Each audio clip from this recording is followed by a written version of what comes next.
ahora sí. Hash. La vez pasada habíamos visto cómo se le podía hacer el hash a un string. Entonces, un hash de un string ahí cualquiera, digamos de hola.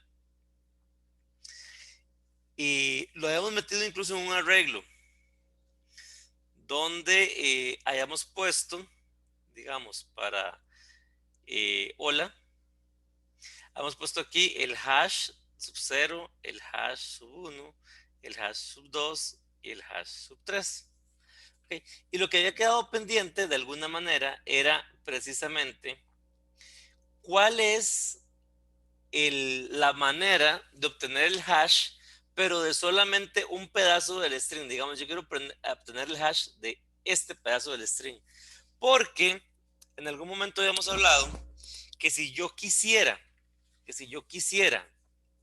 encontrar una subhilera que fuera un palíndromo dentro de esto, pues yo correría el hash en esta dirección, luego corro el hash en esta otra dirección, de manera que aquí sería el hash sub 0, hash sub 1, hash sub 2 y hash sub 3.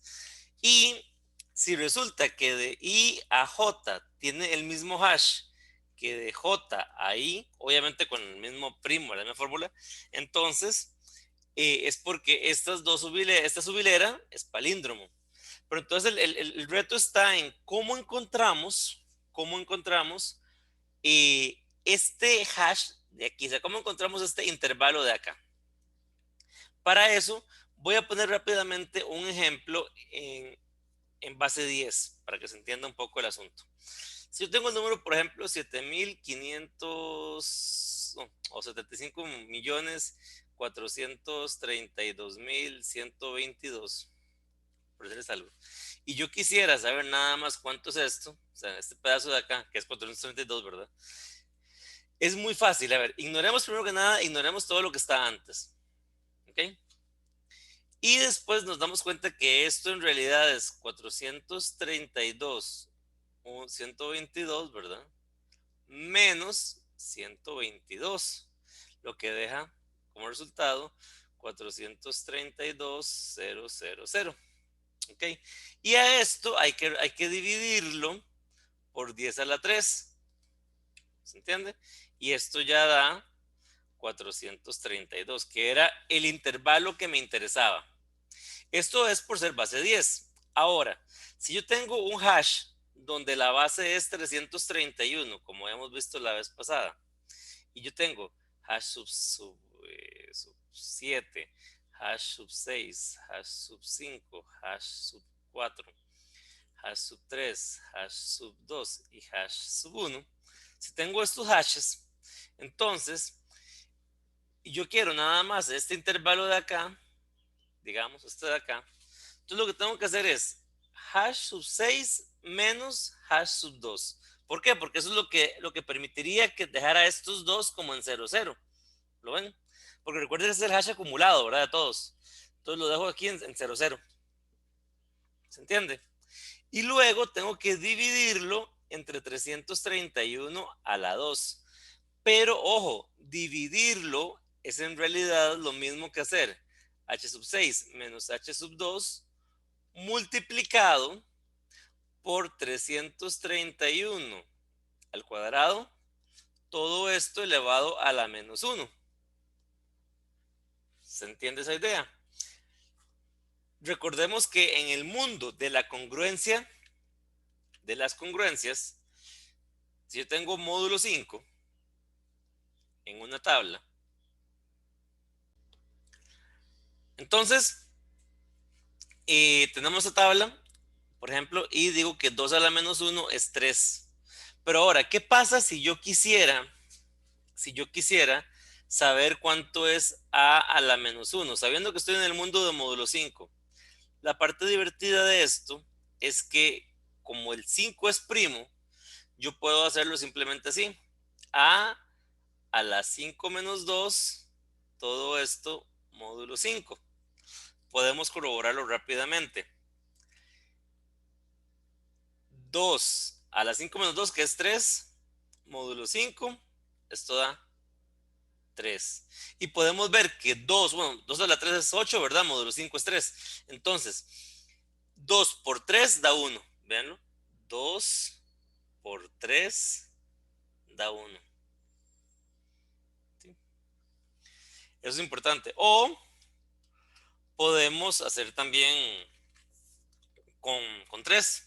3 a la 3 es 27.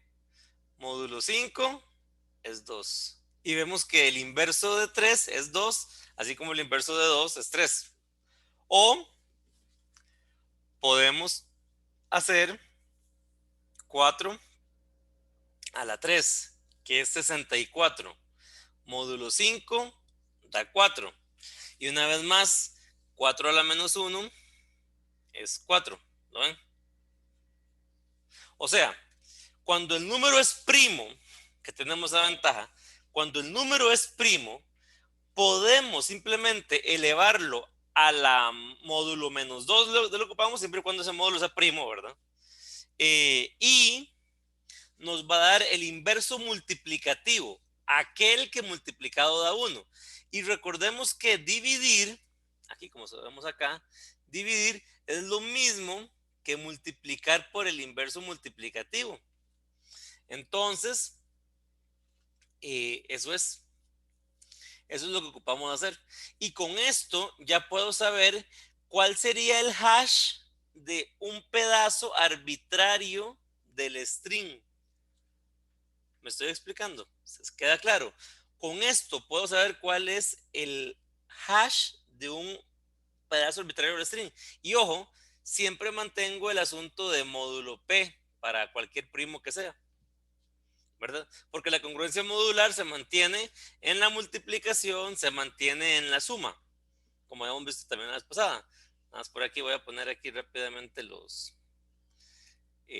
teoremas, que A más B módulo n es lo mismo que A módulo n más B módulo n, todo esto módulo n, y A por B módulo n es lo mismo que decir A módulo n por B módulo n, todo esto módulo n. Lo vamos a mostrar la vez pasada, pueden ver el video anterior.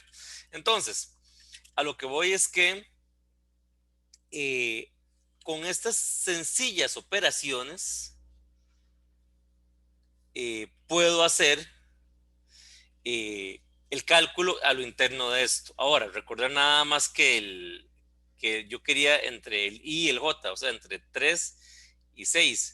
Entonces sería H en la posición J menos H en la posición I menos 1. Todo esto multiplicado ¿por quién? Si estoy en la base 331 por 331 elevado a la I menos 1, y todo esto elevado a la 329. Se puede multiplicar esto por esto y se simplifica. Pero esto es lo que ocupamos. Todo esto obviamente módulo P, que se puede calcular en tiempo logarítmico. Entonces, noten que el costo de saber, una vez que ya tengo el arreglo de hashing completo, el costo de calcular el hash de un intervalo, de un subintervalo, tiene un costo logarítmico, que es bastante rápido. Y considerando que el hash, el arreglo, se construye de manera lineal, entonces el costo general de saber todos los intervalos va a ser n cuadrado log de n. Va a ser n cuadrado log de n. Porque habría que probar para todos los posibles pares y j, 1, 0, 1, 0, 0, 1, 0, 2, 0, 3, 0, 4, 0, 5, hasta 0, n. Y luego 1, 2, 1, 3, 1, 4, 1, 5, etcétera, etcétera. Para todos los posibles pares, habría que encontrar cuál es el subhash, pero eso es en la parte de n cuadrado, son todos los pares. Log de n, porque es lo que costaría elevar esto aquí de manera constante. Y ya, esa es la forma en cómo puedo saber cuál es el hash de un intervalo. Los invito a que lo programen. En el código de la vez pasada yo les había dado cómo calcular el hash de este arreglo. Pueden revisarlo.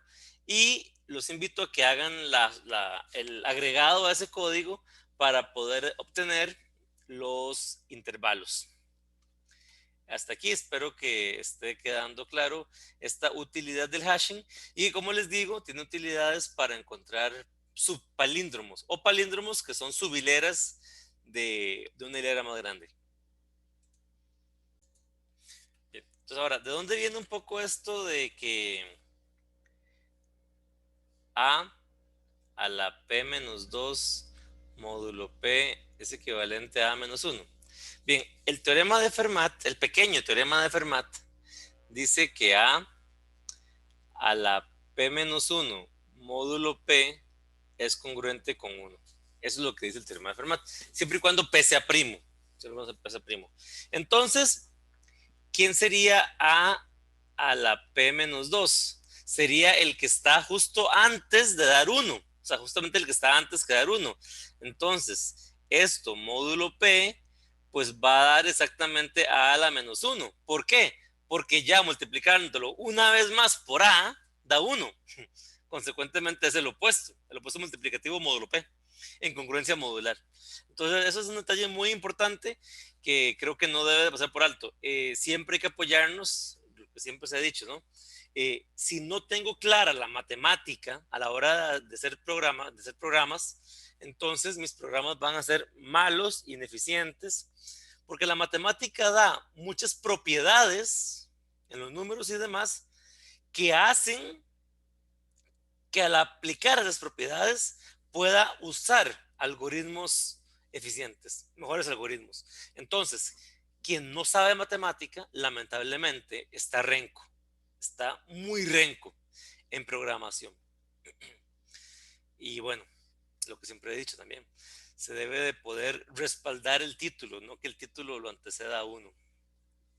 Muy bien, entonces este es un ejemplo de un hash que tenemos por ahí, ¿verdad? Que hemos visto la vez pasada. Ahora, hay otros hashes. Imaginemos el siguiente ejemplo.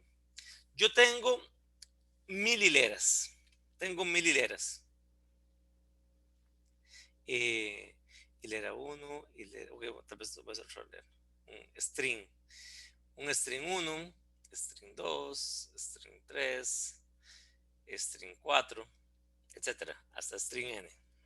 Tengo n hileras, todas las que yo quiera, todas las strings que yo quiera. Y ahora quiero ver si dos hileras son anagramas. O sea, quiero ver si S3 y S7, por decirles algo, son anagramas. A ver, supongamos que las strings puedan tener hasta 500 números. ¿Okay? Y tengo 1000 de esos. Son los que tenemos 500,000 chars en total. Ok, ahora quiero ver si hay dos que tengan las mismas letras. ¿Se entiende? O sea, que hayan dos que sean anagramas, básicamente. Por ejemplo, A, C, B, A y acá acaba. Estos son anagramas. ¿Sí? ¿Cuál es el problema? El problema es que tras que tengo que revisar todos los posibles pares, qué sé yo, el 1 con el 2, el 1 con el 3, el 1 con el 4, el 1 con el 5, etc. Y tras que tengo que hacer eso, encima tengo el problema de que una vez que quiero comparar la posición 1 con la posición 5, por decir algo, tengo que ir de alguna manera haciendo un barrido, ya sea que las ordene a lo interno, ¿verdad? Las dos alfabéticamente, que me queden así. Si ordeno esto alfabéticamente, queda A, B, C, y este va a quedarme A, B, C. ¿Sí o no? Ok. Pero eso me va a tomar un costo, o sea, todo tiene un costo. ¿Puede el hashing venir en mi ayuda? La respuesta es sí, claro. Nada más que con una función de hash diferente. lo que voy a hacer esta vez más bien es que el hash de un string S va a ser la suma desde i igual 0 hasta el tamaño de S menos 1. Va a ser 331 a la S en i, sumado, tal cual. ¿Por qué? Porque entonces, si yo bueno, si quiero hacerlo, si son todas minúsculas, puedo hacerlo así: 331 menos a, para que quede 0 la A, 1 la B, etc. ¿Y por qué? Porque de esa manera, si yo voy a sumar 3 veces A, en realidad estoy sumando 3 veces 1. Si voy a sumar 3 veces B o 5 veces B, voy a sumar 331 al cuadrado 5 veces. ¿Me explico? Esto le va, obviamente todo esto siempre módulo P. Esto obviamente les va a dar, si se dan cuenta, un hash diferente para diferentes letras. Pero si tienen las mismas letras, entonces me va a dar el mismo hash. Veamos este ejemplo que acaba de poner acá. A, B, C, A y acaba. Okay.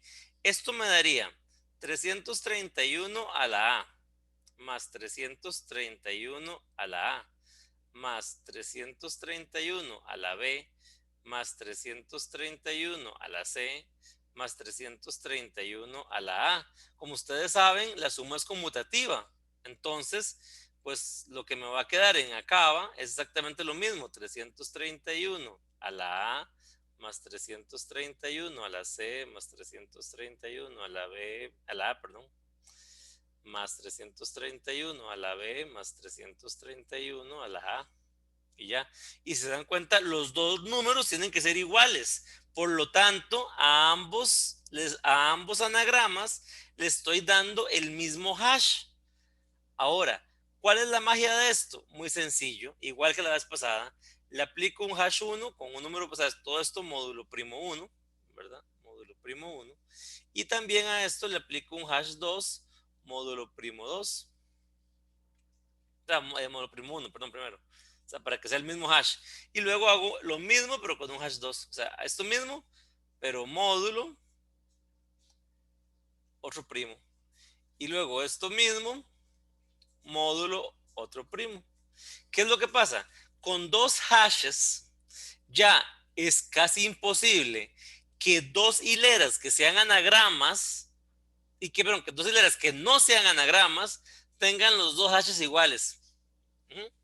Y vean que entonces, de manera muy rápida, puedo saber directamente si dos palabras son anagramas. ¿Se entiende la idea?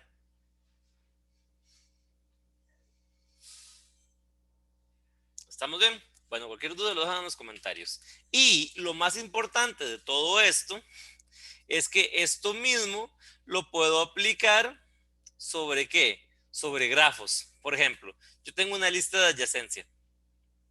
Entonces tengo qué sé yo, el nodo 1 que tiene como vecinos al nodo, bueno, voy a ponerlo, como son numerados, entonces no importa. El 0 tiene como adyacencia como vecinos al 1, al 5 y al 7. El, el 1 tiene como adyacente al 0, al 5 y al 7, por ejemplo. Entonces, ¿cómo hago yo para saber si el 0 y el 1 tienen los mismos vecinos o son equipotentes? Pues muy simple, le aplico un hash a los vecinos, un hash parecido a este, por cierto, donde si quiero ver esos dos hashes, lo que tengo que hacer es, pues sumo el primo, el 331 a la 5 más el 331 a la 7 más el 331 a la 1, ¿verdad? Pero este otro, como cuando lo comparo con este otro de aquí, a este de aquí le voy a restar el 331 a la 1, porque ya sé que es vecino mío. O sea, me explico, ya sé que es vecino de él. Igual acá, este sería 331 a la 5 más 331 a la 7 más 331 a la 0, pero a este otro, cuando lo voy a comparar, le resto 331 a la 0. Y de esta manera se va este con este, y me doy cuenta que estos tienen los mismos vecinos. Esa es una manera. La otra manera es que simplemente incorporo el 0 dentro de los vecinos y el 1 dentro de los vecinos cuando lo comparo. Pero vean que el hash me permite rápidamente ver si tienen los mismos vecinos, independientemente del orden en que se encuentran dentro de esa lista, que es algo muy interesante. Entonces, una vez más, todos estos son trucos o tips que uno puede aplicar con hashing y que espero que les haya quedado muy claro hasta el momento. Luego, si sobre esto quisiéramos tener alguna estructura de datos que me permita recordar la clasificación, recordamos que hashing es clasificar, entonces simplemente lo que tenemos que hacer es una tabla donde en la posición 0 van todos los que tengan un hash de lo que sea igual a 0. En la posición 1 van todos los que tengan un hash de lo que sea igual, pero igual a 1. Y así sucesivamente.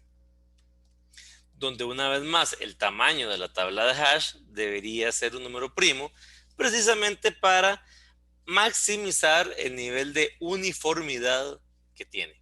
Pero bueno, esto es arena de otro costal, esto ya es una tabla de hash que también puede tener colisiones, y el manejo de las colisiones normalmente se arregla poniendo aquí una estructura de datos diferente, qué sé yo, una lista, un árbol, lo que ustedes quieran, para hacer una dispersión de los valores. También es utilizado esto cuando se tienen cierta cantidad no demasiado masiva de números en una base de datos, pues se usa un hash como separador de las llaves. Espero que hasta aquí les haya gustado el video. Cualquier duda queda en los comentarios y queda a la orden. Muchas gracias por seguir el video.